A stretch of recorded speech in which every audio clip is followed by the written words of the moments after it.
No Jornal Brasil Atual, nós temos o prazer de voltar a conversar com David Bacelar, que é coordenador-geral da Federação Única dos Petroleiros, a FUP. Olá, David, muito bom dia, bem-vindo na primeira vez no ano de 2023 aqui ao Jornal Brasil Atual. Tudo bem contigo? Bem, bom dia, Rafael, bom dia a todas e todos que estão conosco aqui na RBA, também na TVT. Tudo bem, eu estou aqui em Barreiras, Rafael, na verdade, voltando de Brasília para a Feira de Santana, na Bahia, minha cidade natal. Então estou aqui meio atrapalhado hoje aqui no meio da rua. Não se preocupa não, tá ótimo sinal por enquanto. Vamos ver se a gente consegue manter ele estável, né?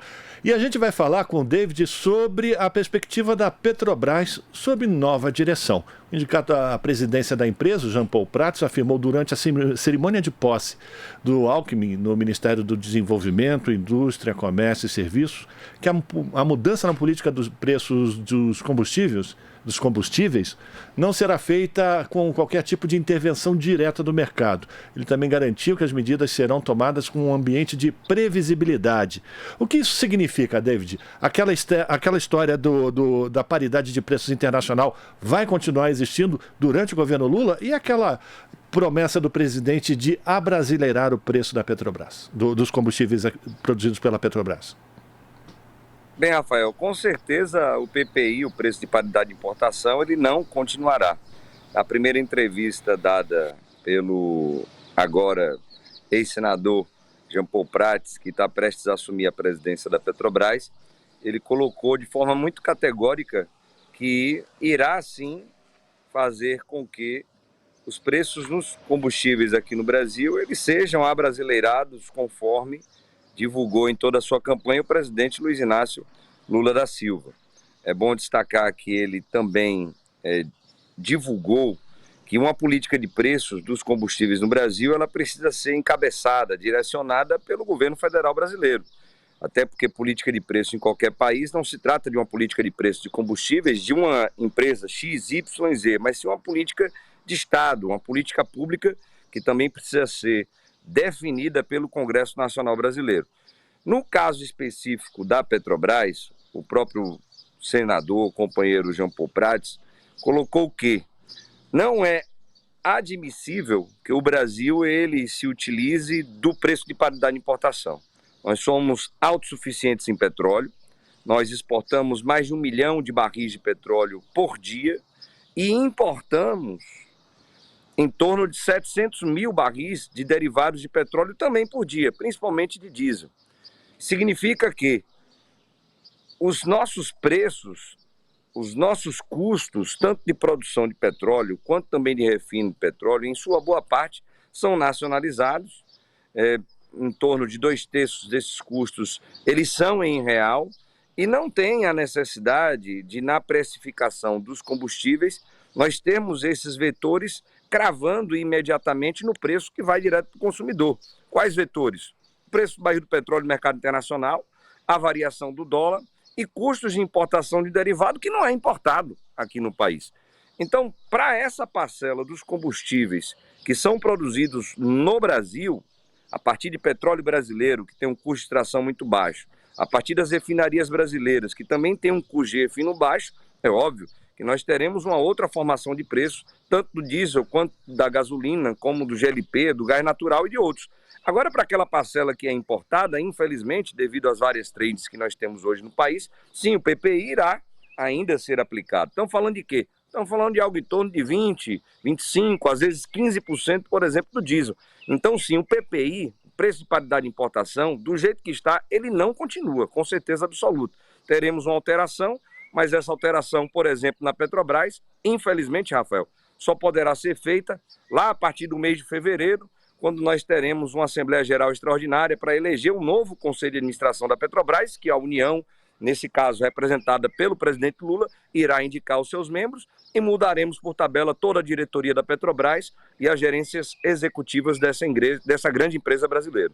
Pois é, David, e inclusive o Jean Paul Prats precisa da aprovação, né, da comissão da Petrobras, do comitê de pessoas, né? O relatório deve ser encaminhado para o conselho, para aí sim o nome dele ser oficializado como presidente da empresa, né?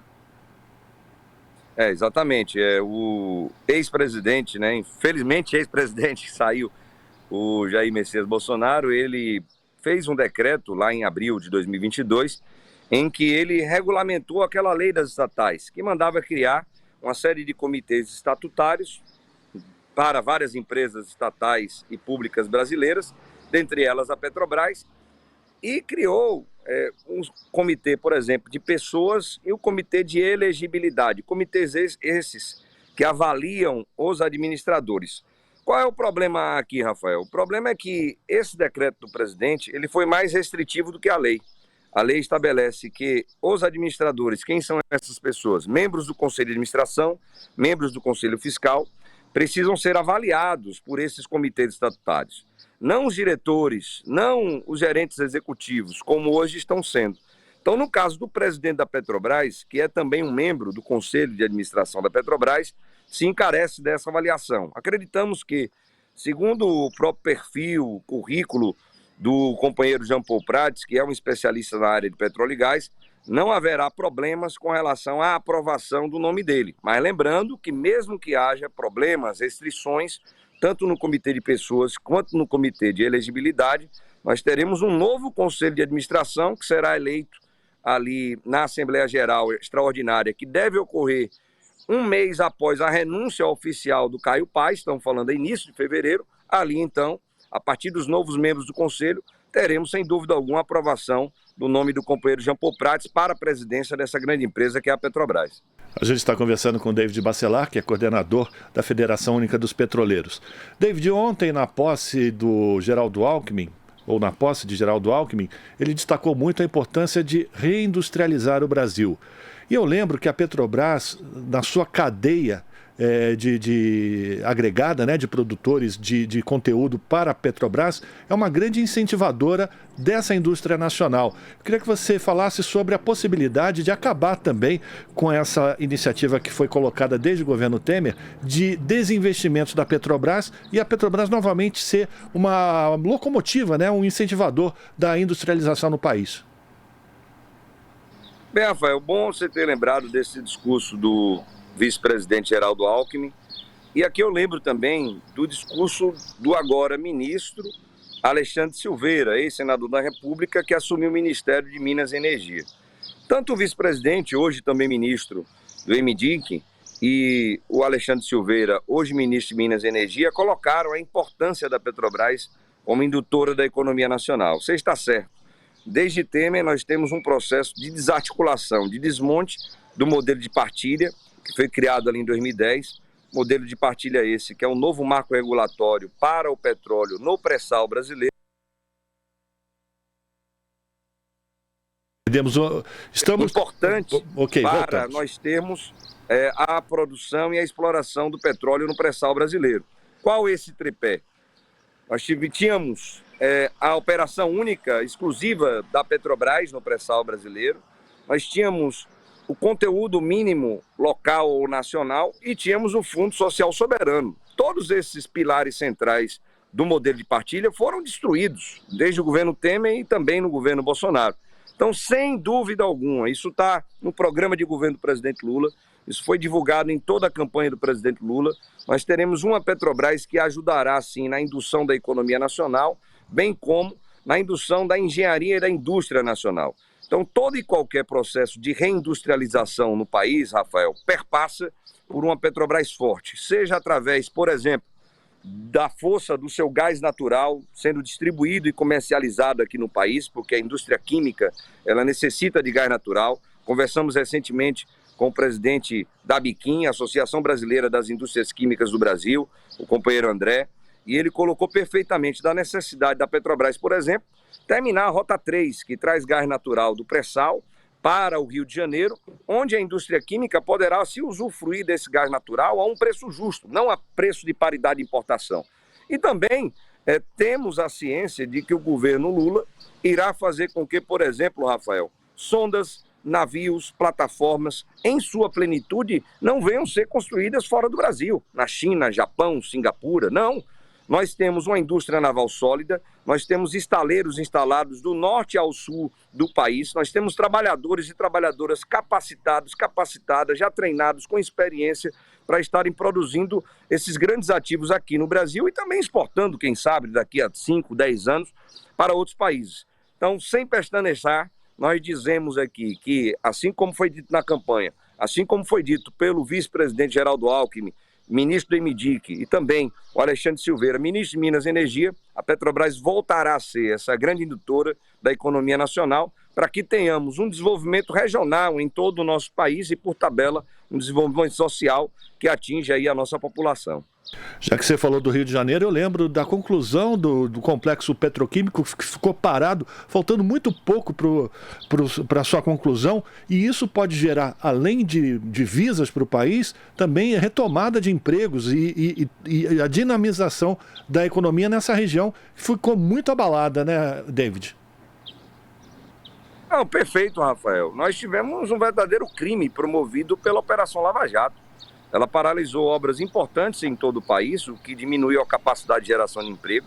Ela destruiu literalmente grandes empresas brasileiras, e aqui citando duas baianas, onde estou agora, por sinal, na Bahia, Barreiras, Odebrecht, OAS, outras empresas como a Camargo Correia, Gustavo Gutierrez, Queiroz Galvão e várias empresas que foram destruídas. Em outros países, casos de corrupção, como os que aqui houveram, de formação de cartel de empresa de engenharia, não tratam as empresas dessa forma. Aqui citamos a Alstom, citamos a Siemens, a Total, a Shell, a ExxonMobil. Nenhuma dessas empresas foram destruídas. Seus executivos eles foram investigados, eles foram processados, foram demitidos e foram punidos, estão presos. E as empresas continuam gerando empregos.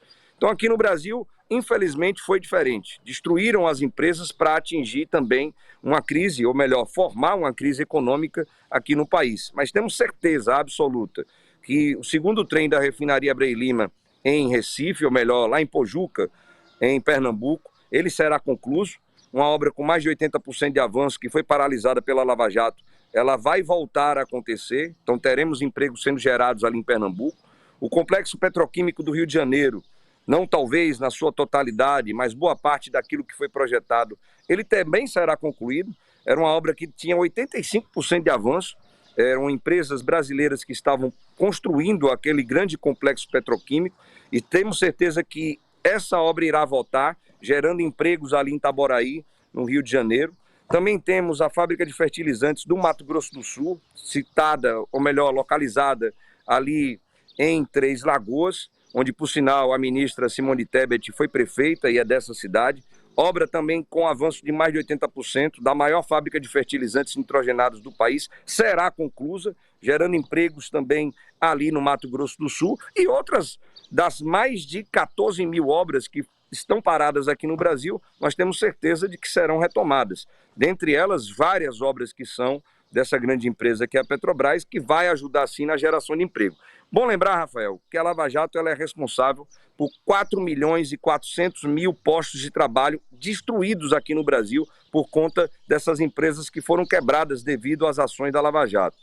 Desses, milhões de empregos serão gerados, como você bem falou, por essa imensa cadeia produtiva que a Petrobras tem dentro do setor de petróleo e gás aqui no país. A gente está conversando com o David Bacelar, a gente vai encerrar a entrevista porque o nosso tempo está esgotado, David, mas você voltando da posse do presidente Lula em Brasília, foi bonita a festa, opa? Você está com ânimo renovado, pronto para 2023 com muita luta, muita garra? Rafael, sem dúvida alguma, eu tenho falado que esse já foi o primeiro grande ato popular gigantesco, na verdade, no primeiro dia do mandato do presidente Luiz Inácio Lula da Silva. Nós tivemos ali em Brasília mais de 200 mil pessoas, de todos os cantos, rincões do nosso imenso Brasil, pessoas que vieram de ônibus, que vieram de avião, vieram de carro como eu, estou voltando devagarzinho aqui para a Feira de Santana, e que viram ali um evento histórico. Nós estamos falando da terceira posse do presidente Luiz Inácio Lula da Silva, nós estamos falando de uma posse em que o povo, literalmente, passou a faixa de presidente para o Lula e que o seu discurso, além de histórico, foi emocionante. Eu chorei por algumas vezes, Rafael, umas 3 ou 4 vezes, me emocionei muito e vi pessoas emocionadas durante todo aquele ato de posse, que, sem dúvida alguma, marcará a história do Brasil. Daqui a 100, 200 anos, as pessoas estarão falando sobre isso e, felizmente, nós estávamos lá renovando o nosso espírito, a nossa fé, a nossa crença no Brasil, porque agora, sem dúvida alguma, o Brasil vai voltar a ser feliz, com muita esperança, muito amor no coração. Aproveitar aqui, Rafael, para agradecer pela oportunidade, desejar um bom final de semana a todos e todos. A RBA tem sido uma parceira muito forte da FUP, a TVT também, e acreditamos que esses espaços aqui serão ainda mais importantes no governo popular democrático, que já sinalizou que vai democratizar a mídia no nosso país. Forte abraço, Rafael, um forte abraço a todos e todas. Forte abraço. Conversamos com David Bacelar, coordenador-geral da Federação Única dos Petroleiros, aqui no Jornal Brasil Atual. Estamos apresentando Jornal Brasil Atual. As notícias que os outros não dão.